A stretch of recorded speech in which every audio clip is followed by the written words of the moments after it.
Hi viewers, welcome to episode 16 of Rama the Misinterpreted Hero. போன எபிசோடில் விஸ்வாமித்ர ராமரை எப்படி கன்வின்ஸ் பண்ணாருன்றதை பார்த்தோம். இந்த எபிசோடோட கண்டினியூட்டி தான். இப்படி விஸ்வாமித்திரர் கன்வின்ஸ் பண்ணதை கேட்ட ராமர் தாடகை கூட யுத்தத்துக்கு போகிறாரு. அப்போ தாடகை ராமர் மேலேயும் அவங்க ரெண்டு பேர் மேலேயும் கல் மலையப்படுகிறா. அப்போ விஸ்வாமித்திரர் ராமர்கிட்ட சொல்கிறாரு, இப்போவே நமக்கு சூரியன் அஸ்தமனம் ஆகிற டைம் ஆகிட்டு இருக்கு.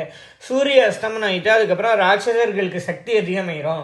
உடனே நீ உன்னோட பானத்தை வச்சு தாடகையை வதம் பண்ணு அப்படின்னு விஸ்வாமித்திரர் சொல்கிறாரு. அதை கேட்டு ராமரும் அவரோட பானத்தை வச்சு தாடகையை வதம் பண்ணுறாரு.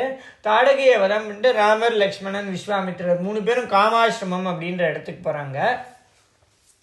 இந்த காமாசிரமம்ன்ற இடத்துல தான் கிருதயுகத்தில் மலைகளோட ராஜாவான ஹிமவானோட பொண்ணு பார்வதி. இந்த பார்வதி சிவபெருமானை கல்யாணம் பண்ணிக்கணுன்றதுக்காக தபஸ் பண்ணியிருக்காங்க. இவங்க தபஸ் பண்ணுற இந்த நேரத்திலேயே தாரகாசுரன் ஒரு ராட்சசன் இருந்திருக்கான். அந்த தாரகாசுரன் பிரம்மாண்டஸில் வரம்லாம் வாங்கியிருக்கான். என்ன வரம்னா, சிவனோட பையனால் மட்டும்தான் எனக்கு மரணம் நிகழணும், அவனை தவிர வேறு யாராலையும் என்னை கொல்ல முடியாது அப்படின்னு தாரகாசுரன் வரம் வாங்கியிருக்கான். அந்த சமயத்தில் தக்ஷ பிரஜாபதியோட பொண்ணாக பிறந்த தாக்ஷாயினி அவங்களோட உடம்ப விட்டதுனால சிவபெருமான் பத்னி இல்லாமல் தனியாக தியான நிலையில் தான் இருந்திருக்காரு. இந்த காமாசிரமத்தில் தான் சிவன் தியானம் பண்ணிட்டு இருந்திருக்காரு. இதுக்கப்புறம் இந்த தாக்ஷாயினியே பார்வதியாக ரூபம் எடுத்து இங்கே சிவனை கல்யாணம் பண்ணோன்றதுக்காக கடும் தபஸ்லாம் பண்ணிட்டு இருந்திருக்காங்க. இந்த தபஸ் பார்த்து தேவர்களும் இந்த தபஸ்க்காக நிறைய உதவியெல்லாம் பண்ண ஆரம்பிச்சிருக்காங்க பார்வதி தேவிக்கு. இதுக்கு நடுவில் மன்மதன் நான் இவங்களுக்கு உதவி பண்ணுறேன் அப்படின்னு மன்மதன் அவனோட அகம்பாவத்தை, மன்மதன் காதல் தேவதை.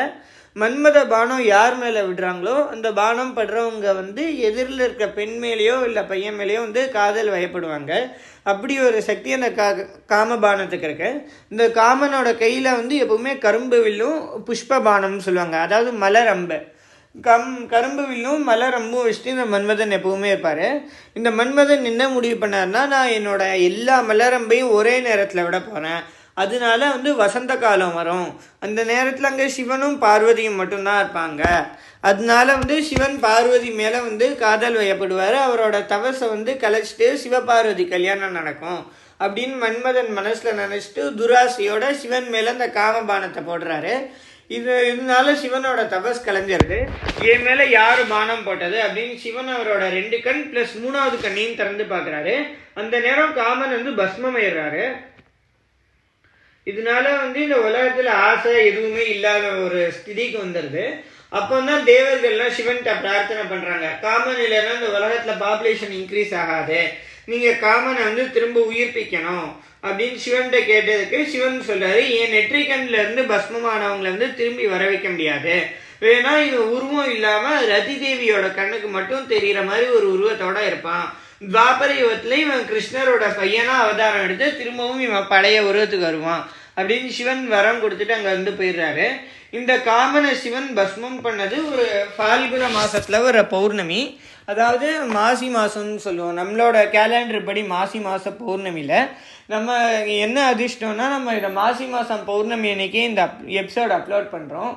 ராமர், லக்ஷ்மணன், விஸ்வாமித்திரர் 3 பேரும் அந்த காமாசிரமத்திலேருந்து அவங்க அடுத்து எங்கே போகணும்னு கேட்டதுக்கு விஸ்வாமித்திரர் சொல்கிறாரு, நம்ம அடுத்து சித்தாசிரமம் அப்படின்ற இடத்துக்கு போகிறோம்.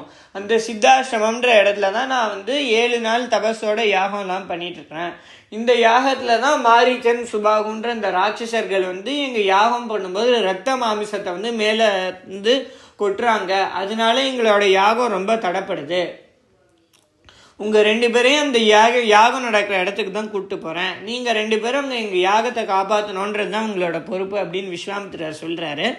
இதுக்கு ராமர் பதிலுக்கு கேட்குறாரு, நீங்கள் எவ்வளவோ இடம் இருக்கும்போது ஏன் அந்த சித்தாசிரமம் அப்படின்ற இடத்துல யாகம் நடத்துறீங்க, அந்த இடத்துக்குன்னு ஏதாவது மகத்துவம் இருக்கா அப்படின்னு கேட்டது விஸ்வாமித்திரர் அந்த இடத்தோட மகத்துவத்தை சொல்கிறாரு.